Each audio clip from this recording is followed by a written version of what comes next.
जो dimensional formulas की application हम लोगों ने पढ़ी है उनकी क्या लिमिटेशंस है। ठीक है, सबसे पहला पॉइंट तो हमारा ये होगा, लिमिटेशंस ऑफ डायमेंशनल फॉर्मूला या डायमेंशनल एनालिसिस। लिमिटेशन ऑफ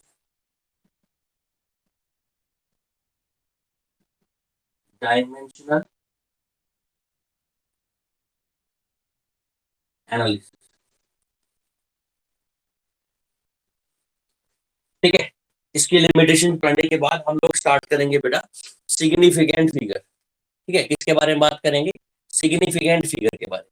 ठीक है, एक लिमिटेशन तो आपने इसकी पढ़ ली थी, जो मैंने आपको checking the accuracy of formula में बताई थी। Checking the accuracy of formula में मैंने आपको ये बताया था कि अगर कोई फॉर्मूला डायमेंशनली इनकरेक्ट आ गया तो वो तो 100% इनकरेक्ट है ही, पर अगर कोई फॉर्मूला डायमेंशनली करेक्ट आ गया तो वो करेक्ट हो भी सकता है और करेक्ट नहीं भी हो सकता। ये बात हमने डिस्कस की थी। तो एक लिमिटेशन तो यही। ठीक है, दूसरा लिमिटेशन, सेकंड लिमिटेशन, भाई एक लिमिटेशन तो हमने बताई थी ना, तो मैंने आपको बताया था कि मैंने कोई फॉर्मूला चेक किया, वो डायमेंशनली करेक्ट आ गया। अर्नव अर्नव बोल रहा है वीडियो क्लियर नहीं है। क्या बाकी बच्चों को वीडियो क्लियर नहीं आ रही? एक बार बताना। ब्लर आ रही है? ब्लर तो नहीं आनी चाहिए बेटा, यहाँ सब कुछ सही है।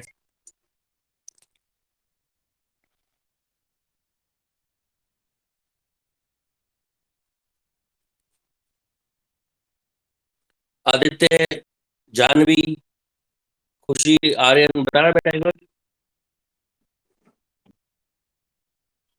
ब्लर आ रही है तो एक काम करते, दोबारा स्टार्ट करते ना।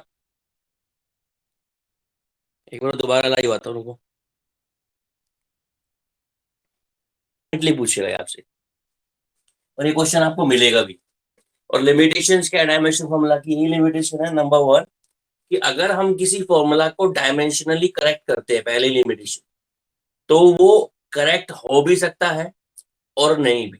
डायमेंशन फॉर्मूला आपको 100% एक्यूरेसी नहीं देता कि कोई फॉर्मूला आपने जो चेक किया है वो करेक्ट है या फिर नहीं। हाँ, अगर अगर आपने उसको इनकरेक्ट कर दिया, डायमेंशनली इनकरेक्ट कर दिया, आपका LHS बराबर RHS नहीं आया, तो डेफिनेटली वो फॉर्मूला गलत है। फर्स्ट लिमिटेशन ये। सेकंड लिमिटेशन, जैसे मान लो हम लोग ने काइनेटिक एनर्जी का फॉर्मूला पढ़ा था, उसकी वैल्यू थी हाफ mv²। ये वैल्यू थी। ठीक है, ये हमारे पास कांस्टेंट था 1/2। और ऐसे हमने बहुत सारे फॉर्मूलाज पढ़े थे, जैसे मान लो हमने डेरिवेशन ऑफ फॉर्मूला किया था, उसका डेरिवेशन किया था हमने सेंट्रीपिटल फोर्स का, हमने टाइम पे का कैलकुलेशन किया था, है ना, डेरिवेशन किया था। तो उन डेरिवेशंस के अंदर जो कांस्टेंट आते थे, उन कांस्टेंट की वैल्यू हमको एक्सपेरिमेंटली कैलकुलेट करनी पड़ती थी। उन कांस्टेंट की वैल्यू ये डायमेंशन फॉर्मूला कैलकुलेट नहीं करता था। तो डायमेंशनल फॉर्मूलाज की हेल्प से हम लोग क्या कैलकुलेट नहीं कर सकते, है ना, इट कैन नॉट कैलकुलेट या it could not calculate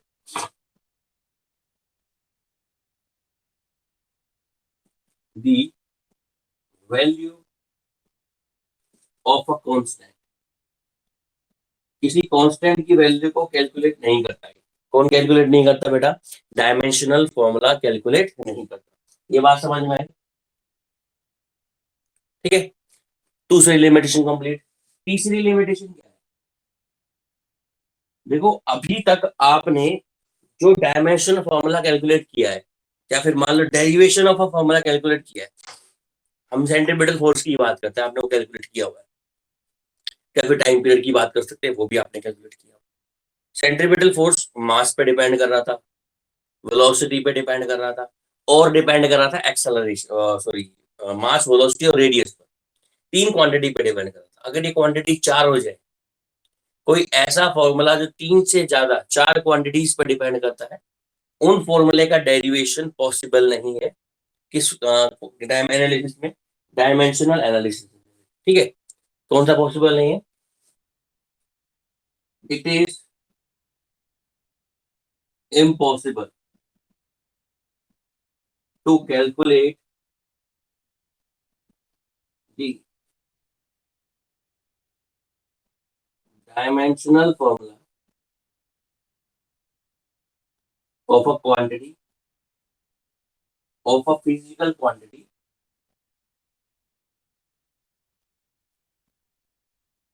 which depends more than three quantities.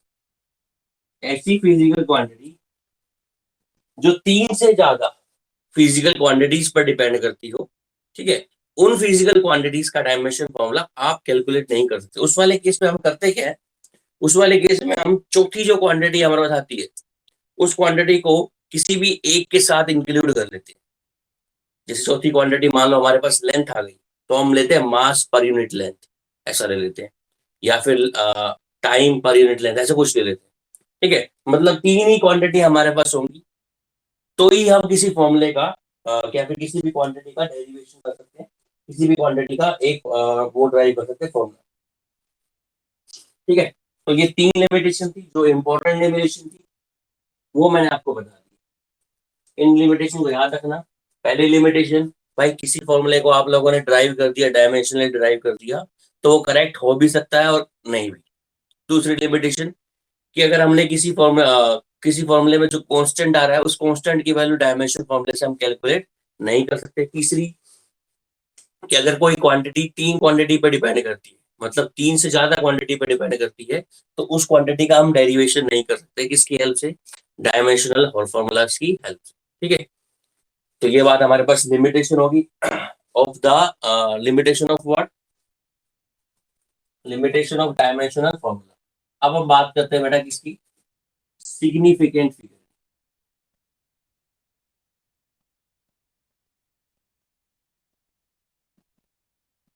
Significant figure,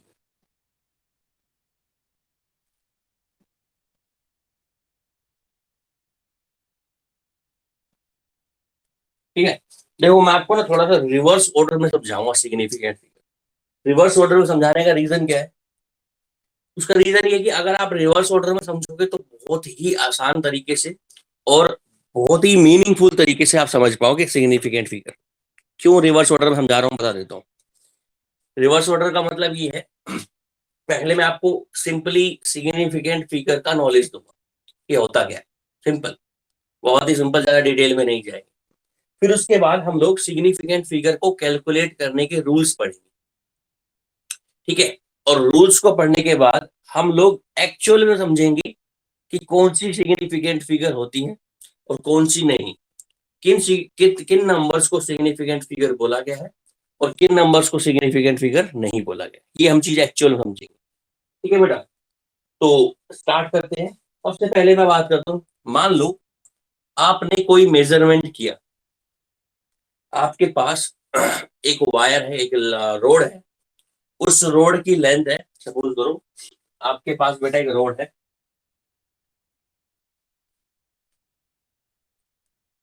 उस रोड की लेंथ आप लोगों ने मीटर स्केल से क्या करी, मीटर स्केल से आपने उस रोड की लेंथ को मेजर किया। इसी करेंगे, मीटर स्केल से ही करेंगे रोड की लेंथ को। मान लेते हैं ये रोड मीटर स्केल से कैलकुलेट करने के बाद इसकी लेंथ आई 6 मीटर, 6.37, 6.37 मीटर, ठीक है। कितनी आगे बेटा, 6.37 मीटर, ये इस रोड की लेंथ है जो कि हमने मीटर स्केल से मेजर की है। बहुत ही आसान तरीके से आपको समझ में आएगा कौन सी फिगर्स, फिगर्स का मतलब डिजिट्स की बात कर रहा है, और सिग्निफिकेंट का मतलब जो इम्पोर्टेंट है ना, नाम से समझ में आ रहा है, इम्पोर्टेंट डिजिट्स, इम्पोर्टेंट डिजिट्स, ठीक है, नाम से समझ में आ रहा है। पर देखो ध्यान से, आपने ये कैलकुलेशन करी, ये हमारे पास 6.37 एक रोड की लेंथ आ गई। इसमें दो क्वांटिटीज प्रेजेंट है, इस मेजरमेंट में दो क्वांटिटीज हैं, दो वैल्यूज है। एक तो वैल्यू है आपके पास सर्टेन वैल्यू, सर्टेन वैल्यू, और इसी के अंदर एक आपके पास है कैसी वैल्यू बेटा, अनसर्टेन वैल्यू। कौन सी वैल्यू सर्टेन है और कौन सी वैल्यू अनसर्टेन है, जिनके बारे में हम कंफर्म है कि ये तो भाई होगी ही होगी, वो तो वैल्यू कौन सी होगी बेटा, हमारे पास सर्टेन वैल्यू। और जिनके बारे में हम कंफर्म कंफर्म नहीं है, जिनमें हमारे को अभी भी लगता है कि we are in doubtful, we are in doubt, then you can say that this quantity या दिस मेजरमेंट इज अनसर्टेन।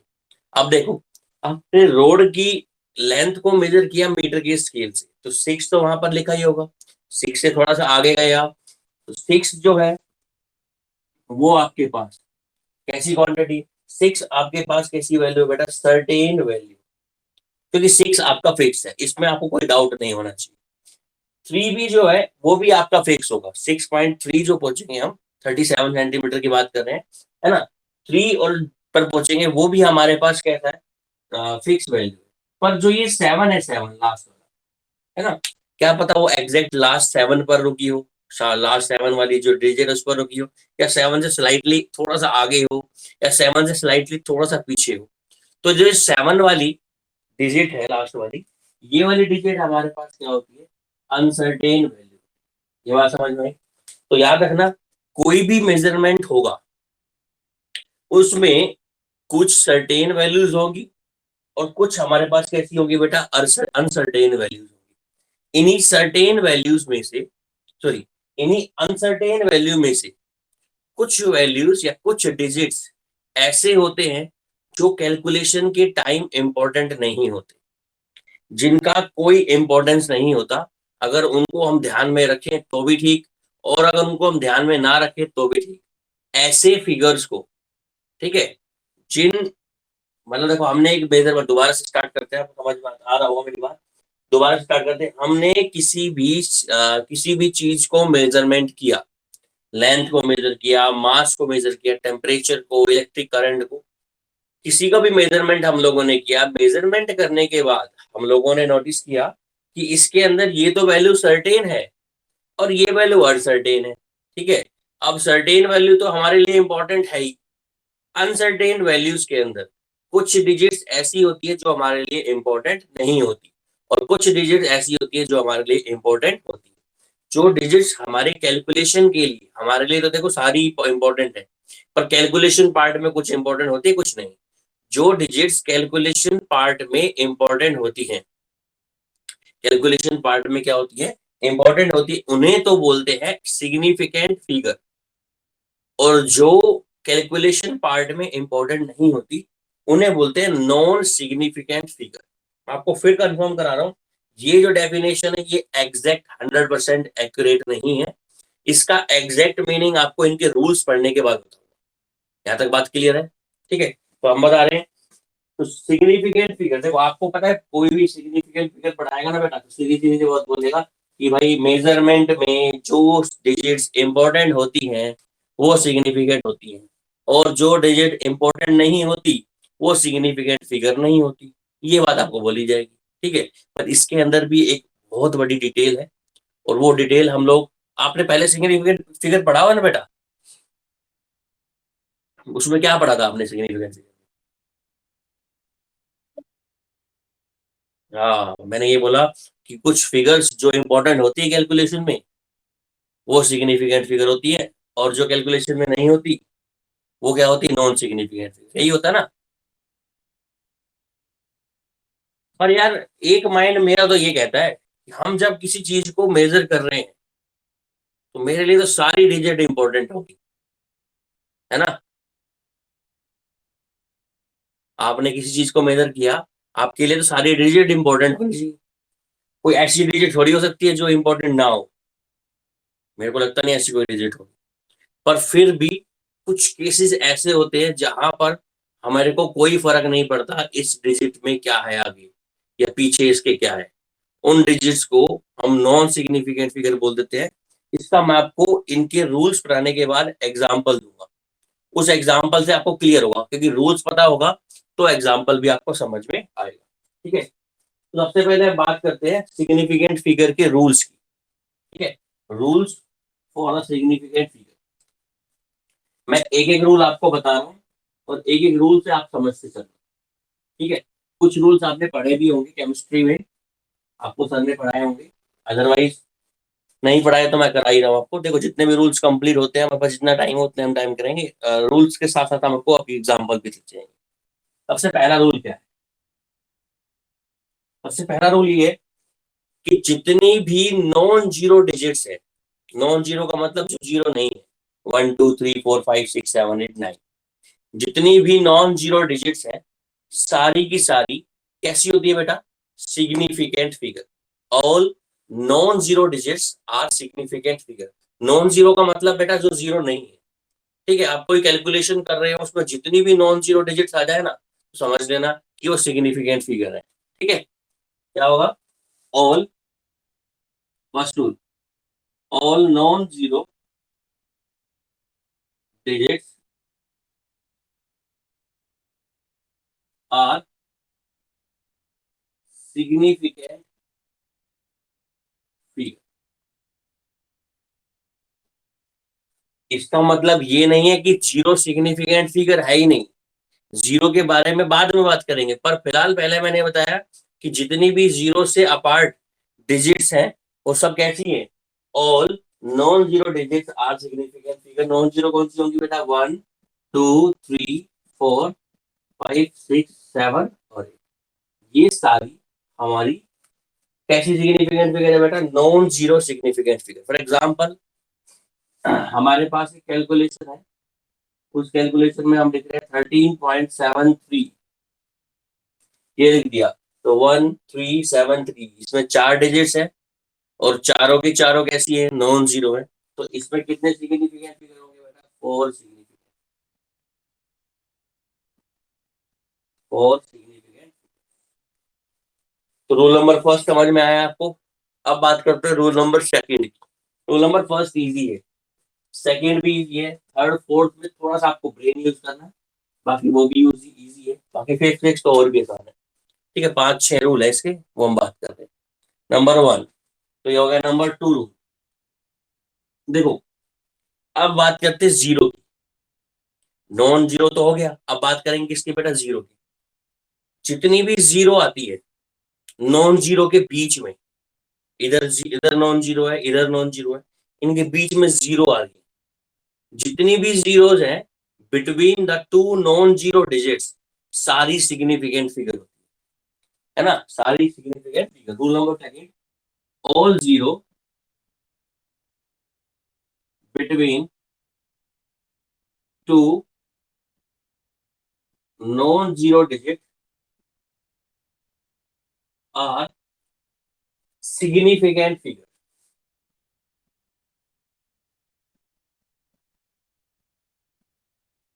जितनी भी जीरो है किसी दो नॉन जीरो के बीच में, जितनी भी जीरो है किसी नॉन जीरो डिजिट के बीच में, सारी सिग्निफिकेंट फिगर होती है। एग्जांपल सुन लो, ये है 2002, इसमें देखो कितनी जीरो आ रही है? 3, पर ये दो नॉन जीरो के बीच में, तो कितनी सिग्निफिकेंट फिगर? 1 2 3 4 5, कितनी सिग्निफिकेंट फिगर आ गई इसके अंदर? 5। और देखो 1.000045, इसमें कितनी सिग्निफिकेंट फिगर है? देखो ध्यान से, तो 1 4, इसके बीच में कितनी आ रही है? 3 3 जीरो आ रही है, पर ये दो किसके बीच में? नॉन जीरो के बीच में। तो 1 2 3 4 5 और 6, इसमें कितनी सिग्निफिकेंट फिगर है बेटा? बताओ, रूल नंबर सेकंड समझ में आया? बताइए, रूल नंबर सेकंड समझ में आया? यस और no?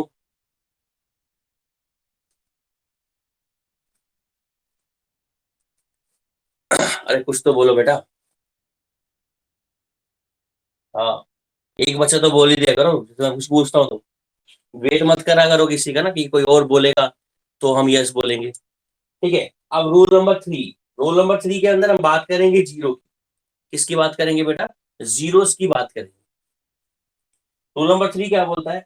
All zero to the right of a non zero digit but to the left of a understood decimal point are not significant figure. ये important है। कह रहा है कि जितनी भी जीरो है किसी नॉन जीरो डिजिट के राइट हैंड साइड में, नॉन जीरो डिजिट के राइट हैंड साइड पे, मान लो ये कोई नंबर है, रूल नंबर हमारे पास थर्ड, इंपॉर्टेंट रूल है, समझने वाला रूल है। ठीक है, इस रूल को समझाने से पहले मैं आपको दो पॉइंट बताता हूँ। एक तो अंडरस्टूड डेसिमल होता है, एक होता है अंडरस्टूड का मतलब, एक होता है डेसिमल पॉइंट, डेसिमल है ना। एक तो होता है अंडरस्टूड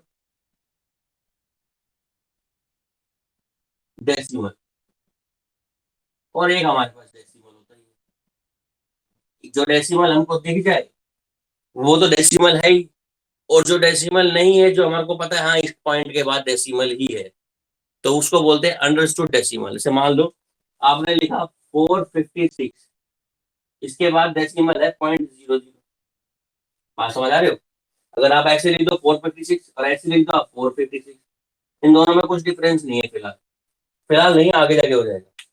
इन दोनों में कोई डिफरेंस नहीं है, ये भी वही कैलकुलेशन है, ये भी वही कैलकुलेशन है। ठीक है, इसमें जो डेसिमल आ रहा है वो कैसा डेसिमल है आपका? इसमें डेसिमल है अंडरस्टूड, हमें पता है इसके बाद डेसिमल है, इसमें हमारे को डेसिमल दिया ही हुआ है।